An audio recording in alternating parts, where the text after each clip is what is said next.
Hello, this is Vincent Jonah here again with the Vinology vlog. I'm here with a good friend, Joe DeRose, who has an intimate knowledge of some of these wines because he sells them to us. He's been in the restaurant business for 17 years, so he has some insight on what would be good to know if you were coming out to buy some of these wines. This is Gary's Vineyard Pinot Noir, and tell me about the taste profile of this wine. What would you get when you ordered this wine? This is a beautifully delicate, yet fruity, well-balanced red wine. It's 100% Pinot Noir, absolutely delicious. And so tell me about the vineyard. This is in Santa Lucia Highlands. Where's that? So this is Lucia, which is the label of the Pizzoni family, and that's important because the Pizzoni family, Gary Pizzoni, was the first person to plant grapes in the Santa Lucia Highlands.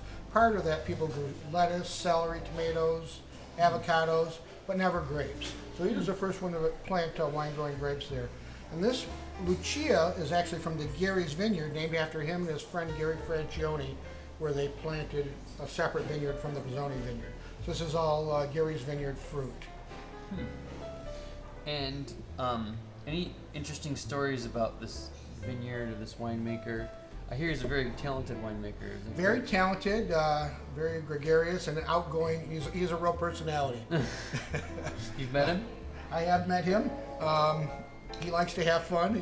He's a pretty wild guy, but he's serious about his wine, and he makes great wine. He's a salt of the earth type of man. He's very dedicated to this area and to the grape growing there, and to really make the best quality wine possible. And you know, he's primarily a grape grower.